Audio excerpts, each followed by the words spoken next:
Misal Kəlbəzəri bu gün mənim Azərbaycanımızın çox gözəl insanları olan Kəlbəzər rayon vətəndaşlarının evindəyim.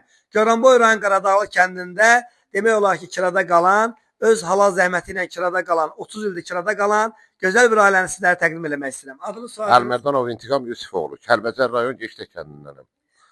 Biz Papa adiyyəti olan orqanlarda Rövşən müəllimə dərin təşəkkürümü bildiririk. Çox sağ olun Rövşən müəllim. Cənab prezidentimizə təşəkkür bildiririk ki, çox sağ olun ki, bu qədər insanlara dəstək olurlar. Əlbəttə ki, rayonlarımız, kəndlərimiz bir-bir tikildiksə kəndlər göndərilir. Amma acınacaqlı vəziyyətdə yaşayanlara, bəli, cənab prezidentimizin göstərişi ilə, Rövşən müəllimin birbaşa dəstəyi ilə, Qaçqınlar Komitəsinin göstərişi ilə birbaşa o Ağdərədəmi, Xocaldamı, Xocal qəsəbəsində, Kəlbəzər, yəni Gəncədə müxtəlif evlər verilirlər. Və sizin xahişiniz nədir? Sizin istəyiniz, təşəkkür edirəm Rövşən müəllim. Sizin Mənim də təşəkkür edirəm cənab prezidentimizə, Rövşən müəllimə. Xahiş edirəm, bax bu vəziyyətdə yaşayıram.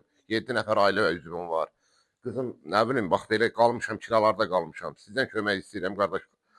Mənə da ev verin. Biz də xahiş edirik ki, Goranboy rayonuna yaxın yerlərdə, o cümlədən də Ağdərədə, Həsənrızda, müxtəlif o yerlərdə yaxşı, gözəl evlə, ailə üzvlərinə uyğun olan evlə təmin olsa çox şad olarıq. Gedib gözəl bir dənə çaylarını səriyə Allah qoysa. Adınız nədir anam sizin? Əlmərdanov Aybəniz Şəfi qızı.